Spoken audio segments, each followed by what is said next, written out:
Hello, everybody, and welcome to Fandom Fridays. Do you hear that? Do you feel that? The winds are becoming colder. The leaves are becoming crisper and are falling. And there's that strange music playing. The one that reminds you that you have entered Halloween Town. Yes, it is October, ladies and gentlemen. And for tonight, for the next few Fandom Fridays, we are not going to do our typical find something from the other fandoms. Oh, no, no, no, no. Tonight, sorry, for every Fandom Friday this month, we will be doing Buffy and Supernatural Fix only. Yep, that's right. I'm going to hunt down some particularly interesting Buffy and Supernatural ones and give it to you, the audience. So, let's start off tonight with a lovely fanfic done by Fandom Friday's regular Jet Wolf. Yes, it seems that before Jet Wolf became the most awesome but Sailor Moon fanfic writer in the existence of ever, she used to write Buffy fanfics. As a matter of fact, she wrote season 8 a couple years before the comics came out, along with season 9 and a season 10. What we have here is one such fanfic from her Buffy the Vampire Slayer collection, namely a certain little one-shot. Now, granted, this is done early on in her career, so we don't know how she might have changed over time, how her writing style or approaching to characters have changed. But that's what we're here on Fandom Fridays for. Be young, old, rookie, or veteran, no matter what fanfic we've written, all of our sins will be demonstrated here for you, the audience, to see. So, let us begin with Slices of Life, Anywhere But Here. Live from the horror section of the Treeberry Memorial Library. Let us begin. Slices of Life, Anywhere But Here. By Jet Wolf. That was weird. Okay, my turn. Buffy said excitedly as she gazed up at the sky and furrowed her eyebrows in concentration. She was so deeply embroiled in thought that she was able to almost completely ignore the sounds of a heated argument coming from the kitchen. Apparently, someone had skipped their turn to do dishes again. Buffy didn't know who, didn't know why, and absolutely, totally didn't care. If caring suddenly became something as necessary as oxygen, Buffy would suffocate. Buffy was parked in a carefree zone, and there would be no loading or unloading of care of any kind. If caring were a river in Egypt, it would be the Nile. No, wait, that didn't work. Well, whatever. Buffy didn't care, and that was the point. Okay, she repeated, an idea coming to her courtesy of her failed analogy. It's night, the moons are full, there are no clouds, and the stars are shining really bright. I'm in Egypt, at the pyramids, and they're doing that light show thingy we saw in the Travel Channel at one time. She looked over at Will sitting next to her on the bench, and received a nod, confirming that the redhead was following along. It's all dry and everything, and since it's a desert, and I'm feeling really thirsty, I grabbed my canteen because I'm all dressed as a hot archaeologist, explorer girl type, and would therefore have a canteen. I lifted to my lips, but it's completely empty. Oh, poor parts, Buffy, sympathized Willow, wincing visibly at the sound of a muffled crash coming from inside the house, but drawing no additional attention to the sound. Buffy didn't even flinch as she continued. Totally. As I go to put my canteen back in my canteen holder, or whatever it'll go, someone offers me a bottle of Diet Coke. Not one of those plastic ones, but one of those old-time glass ones, all ice cold and beads of water dropping down the side.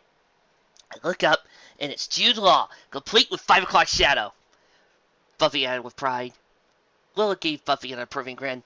Very nice. Thank you, kind lady, Buffy replied, having to raise her voice to be overheard a sudden blast of music so loud it made the windows rattle. The noise was silenced a moment after it started, and a half-dozen high-pitched, shrieking voices rushed to fill the void. With a barely audible sigh, Willow glanced over her shoulder at the front door, but said nothing. The banshee-like wailing quickly faded as the argument moved further into the house. Taking advantage of the brief moment of silence, Willow turned back to Buffy, whose voice was fixed on a serene and vaguely empty smile as she worked hard to actively ignore whatever might be going inside the house. My turn again, Willow began. I Here, Paul and Mary! Exclaimed Xander as he slipped outside the door and hastily closed it behind him, as though he was afraid some hideous monster might escape. Have you been in there lately? It's a madhouse! A madhouse! Buffy and Willow gave him blank stares, clearly unimpressed with his Charlton Heston impersonation. Philistines, he muttered, taking a huge bite from the hot pocket he managed to snuggle out with him.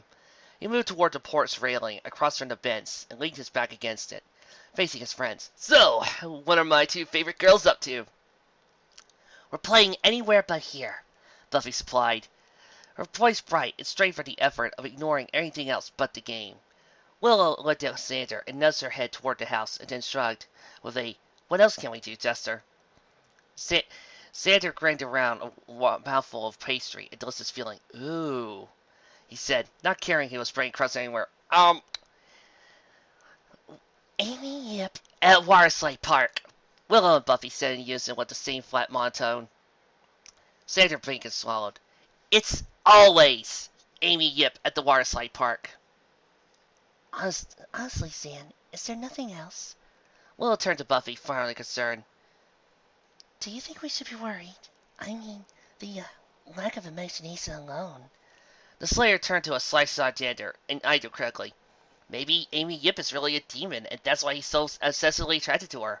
Hey! Stop with the conclusion jumping! For your information, I was not going to say Amy Yip at a Waterslide Park!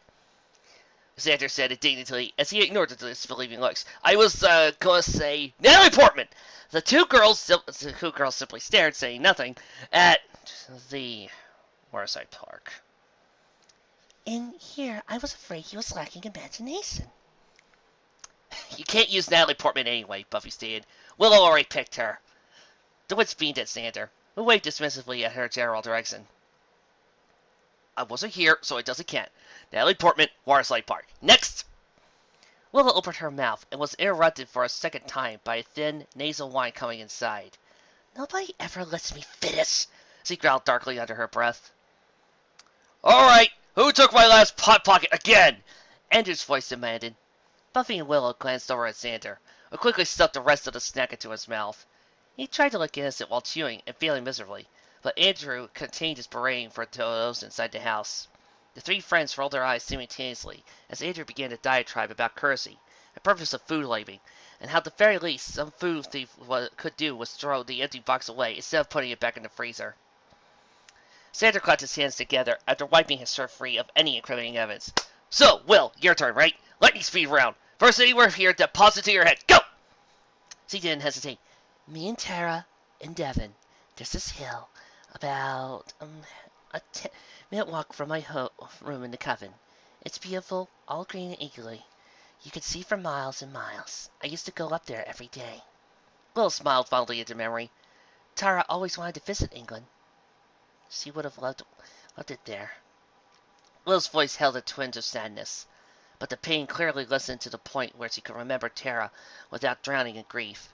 Ah, see, folks? This is what happens when you only watch 2 seasons of Buffy and you're reading a fanfic. But luckily, I do realize that since you're talking about Tara, this is taking place somewhere after the middle of season 7. Thank you, my Lady Jetwolf. Something Buffy was relieved beyond words to finally see. She reached out and squeezed Willow's knee. Sounds wonderful. It is. Plus, they have horses.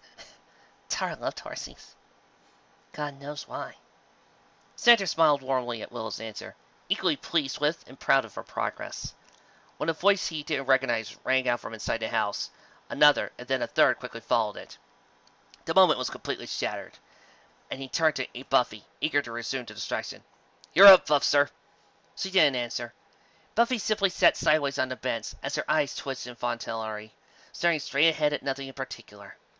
Willow watched her best friend with nervous anticipation, trying to decide if she should move away. Fast. Just as she was getting ready to run and hide behind Xander, Buffy seemed to come back to herself. The same forced smile tugged at the corners of her mouth. She took a deep, steadying breath and looked at Willow and Xander. I'm in a calm place. Nice and open. A cool breeze is blowing. My best friends are with me. She looked meaningfully at each one of her audience members. And we're able to actually hold a multi-minute conversation without annoying, trivial interruptions. We know that when it's nighttime, there will be a big comfy beds for each of us that we can get to without tiptoeing through a minefield of sleeping bags and sleeping girls. There's enough hot water for everyone to have a shower longer than 2 minutes. No waiting in line for the bathroom. There's enough food stocked up so we don't have to send Xander to the grocery store every day. Loving it, said Xander. Not for the shopping daily. Oh, and while we're on the subject, it should be a new house rule that girls go buy their own girl-type products. I now know so much about feminine hygiene that I think I'm producing extra Anderson and starting to go breasts! Nah, that's just what you get for scarfing down so many hot topics, Willow retorted, reaching over to poke Xander in the stomach. Xander batted Willow's hand away and flashed her a look of mock indignity. Hey, hands off of my manly potbelly! As she watched the poking degenerate into a tickle war, Buffy finally started to feel more relaxed, which was definitely a good thing, given how wound up she had been lately. She had become convinced that her next motivational speech would cause her to go completely insane, and thus doing the bad guy's job for them. When the war ended quickly, with Xander surrendering unconditionally, and going that he was no better than France, Buffy prodded the game along. Your turn, Xan. Like Willow, he answered without pause. Me, Buffy, and Willow, at the Waterside Park. The two girls laughed and rolled their eyes. Honestly, Xander, you have a one-track mind. Do we even have a Waterside Park in Sunnydale? Buffy asked between giggles. Xander nodded with conviction. Absolutely. It consists of my backyard, a garden hose, an inflatable pool, and a plastic orange slide. He grinned like a maniac as their laughter increased. The pool as big as Happy Sun's on it. He added with great pride. Willow and Buffy were laughing so hard they leaned on each other for support. They were so caught up in their amusement that they almost missed another screaming match that had interrupted inside the house. Almost. Once the lights died down to the occasional chuckle, Xander stepped forward and stuck both his elbows out. So, what do you say? Can I entice you lovely young ladies to anywhere but here? Without hesitation, Buffy and Willow rose and looped their arms through Xander's. The three turned as one, walking down the steps and away from the College of 1630 Ravel Drive without looking back. And that's the end. Well, what can I say? It's typical Jet Wolf. Nothing bad or worse about it. I don't think she degenerated her writing talents at all. Jet seems to, if I may do a little author analysis, always seems to go more for how the characters are outside of what we know, and always seems to focus on, well, something I consider important about any character, their emotions, their development, and their particular character traits. Like for here, we're seeing Willow, Xander, and Buffy, even though I know this is season 7, as who they are. 3 friends just hanging out with each other. And that's always good for a slice of life in general, or sometimes a good fanfic. As I've always pointed out, sometimes a great fanfic doesn't always need to be this epic, multi-chapter, expanding universe-destroying adventure. Sometimes, or the romantic heartthrob, oh, hold me. Sometimes, the best fanfics are the soft and quiet moments. The ones where we can have the characters grow.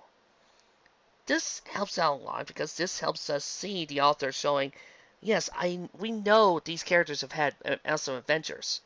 But what about the days we don't see them in? Well, that's it for Buffy. Next week, I can promise you this. I don't know what type of fic they'll pop up in.